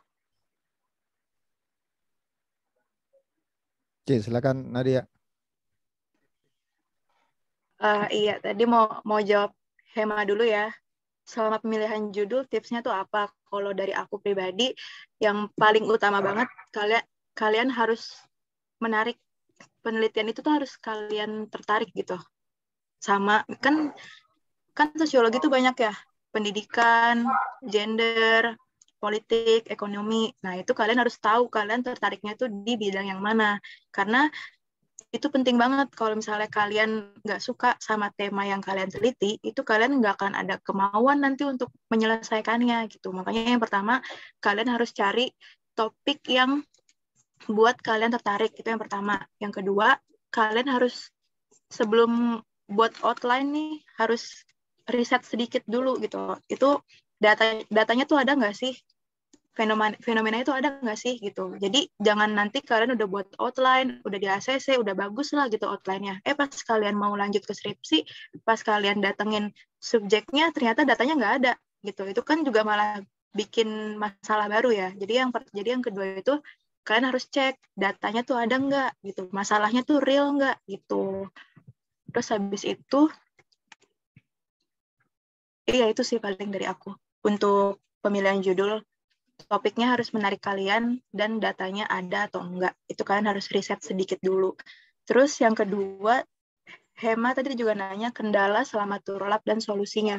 Kalau kendala aku, dulu kan awal-awal pandemi tuh. Nah, sekolah kan PJJ. Karena kan aku tuh skripsinya itu ke pendidikan kan. Judul skripsi aku konstruksi makna menjadi guru SLB dalam mendidik anak difabel. Nah, makanya subjek penelitian aku itu guru SLB gitu. Sedangkan pas pandemi kemarin sekolah itu PJJ kan. Makanya seharusnya timeline aku wawancara itu lebih cepat, tapi nih jadi lebih lama karena aku seminggu cuma bisa ke sekolah hari Selasa aja karena mereka hari Selasa itu PTM gitu. Dan satu hari paling aku cuma bisa wawancara 1-2 orang aja. Nah, sedangkan aku ada 10 informan, itu kan berarti ngabisin waktu sebulan lebih ya untuk wawancara doang gitu. Jadi pasti kendalanya di waktu karena pandemi nggak bisa cepat kumpulin datanya. Terus kendala lainnya, alhamdulillah itu aja sih. Kalau untuk yang lain-lainnya dipermudah karena dari awal aku udah riset nih, jaraknya nggak jauh, jaraknya segini sekian jauh lah. Terus juga guru-gurunya bisa mau nggak ya diwawancara gitu. Karena dari situ aku dari riset duluan. Paling kendalanya di waktu wawancaranya aja. Solusinya ya dikejar terus, dipepet terus informannya gitu. Walaupun butuh waktu yang kalian sadar nih, misalnya kendalanya itu waktu kalian wawancara itu harus lebih lama dari yang kalian rencanakan. Ya berarti solusinya itu kalian harus cicil yang lain. Cicil yang lain itu apa? Kayak cicil buat field note-nya, jangan ditumpuk-tumpuk gitu. Cicil hubungin hubungin informan yang lain, kan informan banyak ya, ada kunci, ada pendukung, ada triangulasi gitu. Kalau informan yang ini nggak bisa, yang ini aja dulu gitu. Jadi solusinya gitu. Terus pertanyaan yang kedua, Wardah putus asa pas ngerjainnya. Pernah, apalagi aku inget banget, aku tuh mungkin lebih kecapek setelah SPS ya. Setelah SPS itu kan lumayan banyak tuh revisinya. Dan ngerasa capeknya karena udah ngerjain RC nih selama 1 semester, terus udah ngerjain bab 1, udah turlap, udah ngerjain bab 2, bab 3, ternyata masih banyak nih revisinya. Bahkan waktu itu aku hampir mau diganti objek gitu. Itu kan ya nambah pikiran juga ya. Aduh gimana nih kalau diganti beneran objeknya gitu kan. Tapi nggak jadi sih waktu itu karena memang ada alasannya juga gitu. Aku bisa memberi alasannya juga. Ya udah, itu kalau aku lebih ke setelah SPS sih ngerasa capeknya banget tuh setelah SPS gitu. Solusinya istirahat dulu aja, nggak apa-apa. Setelah sidang atau di saat kalian capek, istirahat aja sehari, 2 hari, 3 hari, tapi jangan sampai seminggu. Pokoknya nggak ada yang bilang kalian tuh nggak boleh istirahat gitu. Kalian boleh banget istirahat, kalian boleh banget ambil waktu untuk diri kalian sendiri, untuk nenangin beban skripsinya tuh. Tapi ya itu, jangan kelamaan dilepas. Kayak tadi Cosa bilang, kalau sampai seminggu dilepas, itu emang bikin males yang ada gitu kan. Kalian boleh banget istirahat, maksimal 3 hari lah kalian istirahat. Terus biar kalian juga fresh juga gitu. Biar pas istirahat kan siapa tahu muncul ide, berarti harus kayak gini ya, gitu. Gitu sih jawaban dari aku untuk Hema sama Wardah. Oke, Hema, Aurora, cukup jawaban dari Kak Nadia sama Kak Cosanya? Iya, Pak, udah cukup. Oke. Makasih ya, Kak.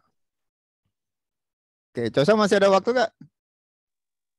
Udah ini udah Pak. jam 4. Udah 4 ya. Iya, Oke. udah jam 4. Apa closing statement dari Cosa untuk teman-teman adik-adik? Oke, jadi karena saya mau ada kegiatan lagi, jadi saya izin pamit duluan. Terima kasih kepada Pak Abdi atas kesempatannya untuk bisa sharing ke teman-teman mahasiswa Pentos 2019. Pesan saya paling kalian bikin target secara pribadi, target kalian pengen lulus 3,5 tahun atau 4 tahun itu terserah gitu. Kalian udah bisa nentuin pilihan kalian udah dewasa, udah tahu kapan waktunya kalian untuk lulus gitu. Yang penting bikin timeline, bikin deadline, kemudian kalian pegang timeline itu menjadi acuan utama kalian dalam mengerjakan skripsi gitu. Jangan timeline yang kalian udah bikin jangan tergoyahkan dengan istilahnya dari dalam diri kalian karena sifat malas ataupun dari orang-orang di sekitar kalian gitu. Makanya kalau untuk momen-momen di semester akhir ini, carilah teman-teman dan kawan-kawan yang bisa mendorong kalian untuk maju ke depan, bukan mendorong kalian untuk jatuh gitu. Nah, nanti kalau misalnya sekiranya ada yang dari kalian yang ingin bertanya-tanya lagi terkait skripsi, boleh banget, saya terbuka buat kalian untuk menanya-nanya terkait skripsi, silakan hubungin saya gitu. Itu paling Pak dari saya. Sekian, terima kasih semuanya. Wassalamualaikum warahmatullahi wabarakatuh. Waalaikumsalam warahmatullahi wabarakatuh. Terima kasih Kak Cosa ya. Terima kasih banyak waktunya. Mudah-mudahan sukses terus ya buat Cosa. Amin. Terima kasih Pak. Saya izin keluar duluan ya Pak. Oke ya.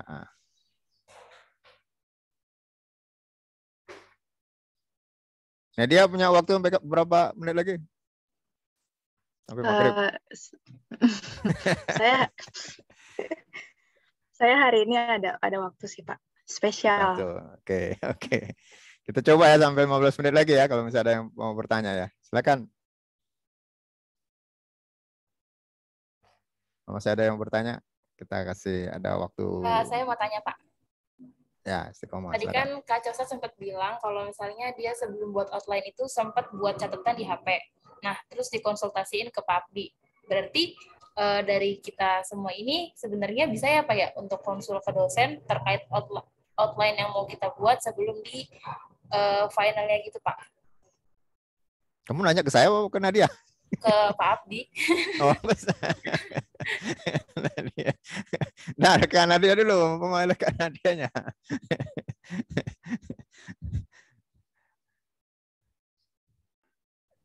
Kan dulu ada yang bertanya. Boleh. Ya, silakan. Ke Nadia dulu. Tadi pertanyaannya boleh nggak konsul ke dosen? Boleh banget konsul ke dosen. Terutama dosen yang terbuka ya, kayak Pak Abdi tuh, terbuka banget Pak Abdi. Silakan konsul ke Pak Abdi. Terus juga tapi jangan ke saya aja, yang lain juga banyak tuh, Bu Yanti, Pak Rahmat, siapa? Kalau kamu siapa pengalaman kamu yang bisa diajak diskusi siapa dosen-dosen? Kalau saya sih waktu itu ke Pak Abdi doang sih Pak. karena tujuan saya dari awal tuh emang ngincer Pak Abdi gitu.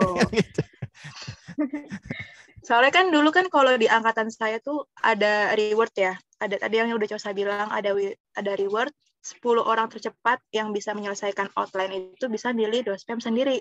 Nah, makanya saya kejar tuh reward itu gitu kan, karena biar saya bisa milih Pak Abdi gitu. Dan kebetulan Pak Abdi mau dipilih sama saya gitu. Nah, kalau untuk dosen-dosen yang terbuka, kalau menurut saya banyak sih. Pak Abdi, terus Bu Dian juga, sempat nanya ke Bu Dian juga saya, Bu Devi juga, Bu Prima juga terbuka gitu. Sejauh ini sih paling yang waktu itu yang saya hubungin itu ya, karena kalau waktu itu kenapa saya nanya ke Pak Abdi juga karena saya kan milihnya sosiologi pendidikan. Nah, Pak Abdi kan juga bisa ke sosiologi pendidikan. Makanya saya nanyanya ke Pak Abdi gitu. Jadi yang sesuai bidangnya juga gitu. Biar kalau misalnya nanya fenomena sama nanya teori, itu tuh bisa sekalian gitu. Misalnya kalian mau ke gender nih misalnya gitu. Kalian lihat dosen gender tuh siapa? Coba aja tanya. Kan maksudnya kalau kita nanya ke dosen yang sesuai sama bidangnya kan itu pasti lebih lebih dijawabnya bakal lebih detail lagi ya, baik fenomena maupun teorinya gitu. Gitu sih Istiqomah kalau saran dari aku, boleh banget nanya ke dosen, apalagi kalau dosennya itu punya waktu pasti dibalas.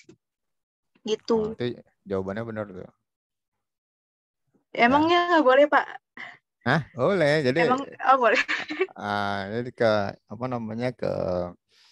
dosen yang tadi tidak hanya kalau tentang fenomena semua dosen bisa ya paham bagaimana mengkaji secara sosiologi, tapi teori-teori khasnya biasanya ada kompetensinya gitu. Ya misalnya gender, kalau kalian saya tentang gender nggak tahu tuh teori-teorinya secara detail ya, global aja mungkin tahu gitu. Ya tanya sama kalau gender siapa yang suka diskusi Bu. Biasanya kalau Buci, ya Buci, terus Bu Ika. Bu Ika, tapi Bu Ika agak slow respon kalau Bu Ika biasanya.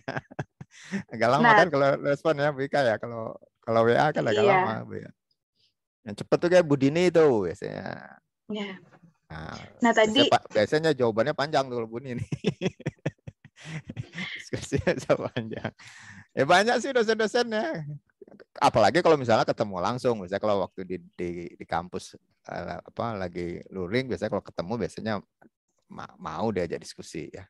Kalau via sekarang selama luring via WA kan mungkin biasanya agak ada yang slow respon, ada yang apa, itu yang agak problem selama daring ini ya, gitu, selama daring. Gitu. Silakan, ada lagi yang mau bertanya? Oh ya, Nadia. Tadi ada yang nanya Pak di chat, katanya ada. Kalau misalnya ngadepin dosen yang slow respon tuh gimana Kak? Tanya gitu.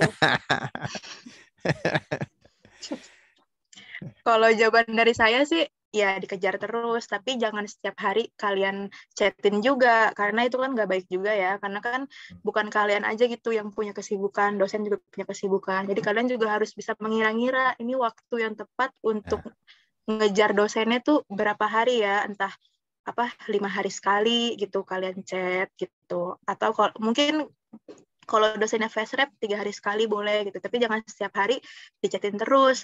Nah, mungkin kalau misalnya dosennya benar-benar slow respon tuh gimana Pak Abdi? Benar-benar slow respon banget. Tadi ada yang nanya juga soal ke saya pribadi di chat. Nah, kalau slow respon banget dan dalam jangka waktu yang cukup panjang, kalian bisa lapor ke Kaprodi. Ya. Jangan kalian yang marahin dosennya, nanti kalian dibalik dimarahin. Ya, tanya ke Kaprodi, Bu, kemudian ya, ini apa ini nggak bisa dihubungin, nggak ada jawaban, nah gimana, udah sekian lama gitu, misalnya sampai sebulan itu nggak ada respon. Nah, bisa kalian tanya konsultasikan ke Kaprodi, kan ini kan terkait dengan jabatan ya, mungkin Kaprodi bisa nyampaikan ke dosen yang bersangkutan dan seterusnya.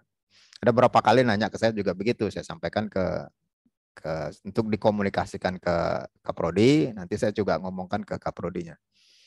Nah, ada solusinya, ada yang kemudian setelah disampaikan oleh Kaprodi dibalas, ada yang mungkin yang sudah memang nggak mungkin karena mungkin ada kesibukan si dosen bersangkutan, akhirnya kemudian bisa diganti itu pembimbingnya. Ya, ada kasusnya begitu, tapi jarang. Ya. Itu ya. Oke, silakan, ada pertanyaan lain.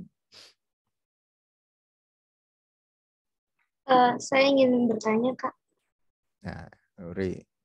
Iya, tadi Kak Nadia sempat ngasih tahu kan kalau misalnya judulnya Kak Nadia sempat ketolak juga tuh. Nah, itu Kak Nadia ngasih tahu judulnya itu setelah pembuatan outline atau dari sebelum pembuatan outline, Kak Nadia udah nyetor judul duluan tuh ke dospemnya. Gitu. Iya, jadi kan waktu aku semester 6 itu kan sempat 2 minggu itu offline ya di kampus. Setelah itu baru full online. Nah, pas selama 2 minggu di kampus itu kan pasti matkul RC cuma seminggu sekali ya. Nah, di minggu pertama itu Pak Abdi ngejelasin alur RC itu kayak apa, ketentuan RC itu kayak apa. Nah, di minggu kedua, di situ Pak Abdi di kelas nanya ke kita semua di kelas nih, oke, kalian ada yang punya judul nggak? Gitu kan. Kalau punya judul, silakan utarain gitu. Nah, di situ menurut saya momennya biar bisa langsung gas gitu kan. Kalau menurut Pak Abdi, oh boleh itu tuh, langsung aja bikin outline-nya. Jadi pertanyaannya, aku nanya judul setelah atau sebelum outline?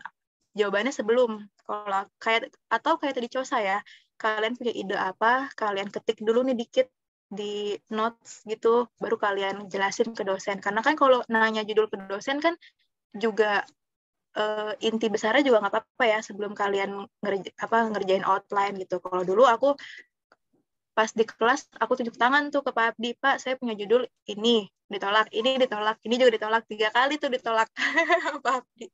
Habis itu ya udah cari apa lagi aja judul yang lain. Ditolak dulu apa aja yang ditolak? Kenapa ditolak? Itu Pak, waktu itu yang ditolak tuh volunteer karena udah banyak. Terus apalagi ya, kalau nggak salah bimbel karena udah banyak juga bimbel. Oh, bimbel ya. Iya, volunteer, bimbel, satu lagi lupa apa, pokoknya ditolaknya karena udah banyak atau karena fenomenanya udah ada ya sama cutting. Nah, itu makanya kalian juga harus perhatiin list skripsi cutting tuh apa aja judulnya, karena kalian nggak boleh sama gitu. Nah, setelah itu kan aku online. Setelah online, aku konsul ke Pak Abdinya via WhatsApp. Aku ngejelasin sama Pak Abdi, Pak, saya punya judul yang lain. Nah, kenapa saya tertarik meneliti ini? Karena gini. Kalian jelasin tuh LBM singkatnya. Terus saya rencananya, kalau dulu sih aku sempet udah kepikiran teorinya ya. Terus saya pengen teori ini, Pak. Nah, kira-kira menurut Bapak gimana ya? Gitu. Kalau dulu aku sebelum ngerjain outline tuh aku kasih tahu dulu gambaran besarnya ke Pak Abdi. Nah, udah di ACC kan. Habis udah, oh boleh tuh kamu neliti itu. Oke, baru aku bikin outline-nya. Tapi kalau kalian mau bikin outline dulu juga nggak apa-apa. Sebenarnya nggak ada ketentuan khusus itu harus sebelum outline atau sesudah outline. Tapi kalau misalnya kalian mau bikin outline-nya dulu, terus baru ngajuin, itu lebih bagus juga, menghemat waktu kan. Kalau masih online gini kan, mungkin biar sekalian gitu sama dosennya dikoreksi gitu. Tapi kalau dulu aku sebelum buat outline, aku chit-chat dulu sama dosennya. Gitu ya, Ruri. Ya, makasih, Kak. Oke. Oke, masih ada? Masih ada lagi? Jadi yang itu apa? Yang apa tadi? Reward apa? Reward 10 yang 10 pertama. orang tercepat. Nah, sekarang udah nggak ada lagi ya.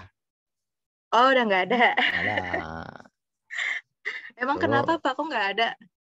dulu kan karena saya masih kaprodi, saya punya kewenangan nunjuk kan. Kalau sekarang kan saya bukan kaprodi lagi, jadi nggak punya kewenangan nunjuk. Yang nunjuk DP kan kaprodi. Jadi nanti paling mereka saya minta untuk mengusulkan 2-3 nama untuk jadi DP, nanti kaprodi yang menunjuk gitu. Nah, kalau di angkatannya dia masih boleh saya memberi reward itu. Nah, 10 yang tercepat nyusun outline, nah boleh minta pembimbing. Boleh ngajukan pembimbing. Kalau sekarang boleh request. Iya, boleh request pembimbing, tapi juga itu pembimbingnya juga harus mau ya. Maksudnya misalnya kalian request Pak Abdi nih, terus mungkin menurut Pak Abdi itu bukan bidang Pak Abdi gitu. Kayak misalnya kalian gender nih, terus kalian requestnya Pak Abdi, ya itu kemungkinan besar ditolak ya Pak. Karena kan nggak sesuai gitu. Makanya walaupun dulu aku ada reward bisa milih dospem sendiri, tapi juga ya nggak langsung di ACC juga gitu. Dospemnya harus mau juga sama penelitian kalian gitu. Oke, masih ada pertanyaan? Saya ingin bertanya, Pak. Siapa nih? Vina, Pak. Oh, Vina. Oh ya, silakan Vina. Sebelumnya izin bertanya kepada Kanadia. Kalau untuk waktu itu kan di awal pengalamannya Kanadia ini, Kanadia konsul dulu ya terkait dengan kerangka besarnya kira-kira Kanadia tuh mau ambil judul apa. Nah itu tuh setelah itu apakah Kanadia langsung bikin outline dan itu tuh sumbernya udah dicari terlebih dahulu atau gimana ya Kak? Atau masih dasar-dasarnya dulu? Untuk yang pertama itu, abis itu yang kedua, saya ingin bertanya Kak, sempat waktu awal-awal tuh kesulitan nggak sih Kak nentuin public issue untuk judul Kakak gitu, dan itu ada nggak sih tips tertentu gitu, kayak kira-kira apa sih yang bisa bikin kita terstimulus buat nentuin public issue-nya? Karena kebetulan aku sempat udah ada judul Kak, tapi masih ada kendala terkait dengan public issue-nya. Jadi mohon arahannya, mungkin tips sedikit dari Kanadia. Makasih Kak. Tadi sekalian ada Gita ya? Siapa? Iya Pak, saya mau sekalian bertanya. Aja. Jadi kan tadi Kak Cosa sama Kanadia tuh bilang kalau sering konsul ke Bapak sebelum membuat outline-nya. Nah itu tuh biasanya konsulnya pas kelas RC atau Japri gitu Pak. Makasih, itu pertanyaan saya Pak. Pertanyaan ke Nadia atau pertanyaan ke saya? ke Kanadianya, Kak. Pak. Ya, Nadia, udah. Ya, silakan jawab Nadia. Oke, Vina tadi konsul dulu kerangka besarnya, langsung bikin outline, terus sumber dari mana ya? Jadi sebelum aku nentuin judul aku nih, aku tadi kan bilang aku udah baca-baca dulu nih di Google, aku cari dulu jurnalnya gitu. Misalnya nih dulu aku mikir nih, aku tuh dulu dapetin judul ini karena aku pernah baca jurnal yang judulnya Konstruksi Makna menjadi Ibu Rumah Tangga, Konstruksi Makna menjadi Ibu Rumah Tangga oleh perempuan yang sarjana. Nah, itu sumber inspirasi aku gitu. Nah, dari situ aku baca-baca tuh, oh teori, dan karena kebetulan pas KKL aku juga pakai teori konstruksi makna, jadi aku udah cukup suka lah sama teori ini gitu kan. Nah, dari situ karena aku baca jurnal itu, aku kepikiran nih, seru juga ya kayaknya kalau aku neliti tentang teori makna lagi gitu kan. Tapi kan nggak mungkin dong sama fenomenanya antara yang aku baca. Itu kan jurnal orang ya. Jurnal orang otomatis itu udah jadi penelitian orang gitu. Kita nggak boleh. Makanya aku mikir kira-kira fenomena apa lagi ya yang bisa aku teliti pakai teori makna ini. Nah, kebetulan aku juga punya sahabat, dia anak PKH UNJ, pendidikan kebutuhan khusus. Jadi aku tuh mikirnya gini kan, oh jadi guru biasa aja tuh kita juga kesulitan gitu kan. Malah kan sekarang dikit ya dari kita yang mau jadi guru. Apalagi kalau misalnya untuk jadi guru SLB yang harus mendidik anak-anak difabel. Itu kan pasti, karena kan anak difabel itu kan ada saat dia tantrum, bahkan dia berlaku kasar ke gurunya. Nah, kenapa sih kok ada orang-orang yang mau menjadi guru SLB gitu. Nah, aku sih berawal dari situ. Karena aku baca jurnal, terus aku tertarik dan aku cari fenomena lain dari jurnal itu gitu. Jadi aku sebelum ngajuin judul ke Pak Abdi, aku baca-baca dulu jurnalnya. Terus pokoknya intinya kalian harus baca deh, kalian harus cari tahu ada nggak sih masalah itu gitu kan. Terus juga habis itu baru deh aku buat kerangka besarnya nih, Vina, aku buat kerangka besarnya, baru aku ajuin ke Pak Abdi, dan pas Pak Abdi ACC baru aku buat outline-nya. Nah, dibuat outline otomatis aku harus cari sumber-sumber lainnya lagi gitu. Jadi intinya kalau kalian tertarik sama satu fenomena, kalian cari di Google. Entah itu dari beritanya dari web, walaupun kalau dari artikel tuh di skripsi sedikit ya, lebih baik sedikit dari artikel yang dimasukin ke skripsi, karena kan kalau kita lebih mengutamakan sumber buku sama jurnal. Tapi nggak apa-apa, data-data dari web tuh kalian baca-baca aja, itu kan untuk mendukung gitu kan. Terus habis itu kalian cari jurnalnya gitu. Jadi kalian kumpulin dulu tuh bahan-bahan bacaan biar kalian tahu, oh ternyata fenomena ini tuh jadi public issue. Nah, ini juga ada kaitannya kan sama pertanyaan kamu yang kedua kan, Vina, karena kamu kesulitan nentuin ini tuh masalah public issue bukan sih. Jadi solusinya itu kamu harus baca jurnal-jurnal yang berkaitan sama fenomena yang pengen kamu teliti gitu. Kalau misalnya jurnalnya banyak yang membahas itu, ya pasti itu jadi public issue gitu kan. Karena kan kalau itu cuma personal trouble aja, kalau itu cuma masalah pribadi aja, nggak mungkin ada orang-orang yang meneliti itu sekian banyak gitu kan. Jadi intinya ini nyambung pertanyaan kamu yang pertama sama yang kedua, kamu intinya baca banyak jurnal biar kamu tahu itu tuh public issue atau bukan gitu. Kamu baca-baca dari web juga, itu tuh cuma masalah pribadi aja atau public issue gitu. Gitu, Vina. Mungkin ada yang kurang? Makasih banyak Kak atas jawabannya. Untuk saat ini mungkin sudah cukup. Oke. Terus yang kedua, Gita sering konsul ke Pak Abdi pas kelas RC atau Japri? Kalau aku dulu Japri sih. tapi aku tuh Japrinya pas awal-awal banget gitu. Kalau nggak salah pas kelas RC itu belum mulai, kayaknya aku sempat ngejapri Pak Abdi deh. Karena kalau aku pribadi orangnya waspada banget ya. Jadi aku tuh sebelum semester 6 udah mulai nyari tahu tuh ini judul-judul tuh apa ya. Karena aku tahu di semester 6 tuh bakal ada RC. Jadi karena aku ngejaga-jaga, aku mulai chat Pak Abdi karena kebetulan bidangnya sama ya. Kayak kita balik lagi ke yang tadi, kalau kalian mungkin ngebahas gender ya lebih baik konsulnya sama yang gender gitu, dosen yang gender gitu kan. Karena kebetulan aku ambil pendidikan dan Pak Abdi juga di pendidikan juga, jadi aku konsul ke Pak Abdi itu di awal-awal. Nah, di situ Pak Abdi fast rap mungkin juga karena yang nanya-nanya masih dikit gitu kan. Jadinya Pak Abdi juga alhamdulillah di situ fast rap karena yang nanya juga masih dikit. Gitu deh. Terus setelah itu mulai banyak tuh yang nanya gitu. Jadinya kan mungkin Pak Abdinya juga butuh waktu untuk membalas gitu kan. Jadi aku nanya sempet japri sama di kelas RC juga sih. Tapi pasti bakal cepet dijawab di kelas RC karena kan Pak Abdi punya waktu yang banyak di kelas RC gitu. Gitu Gita. Makasih Kak Nadia. Oke, udah jam 4:30. Kita cukupkan ya. Nadia ada closing statement yang mau disampaikan tuh adik-adik?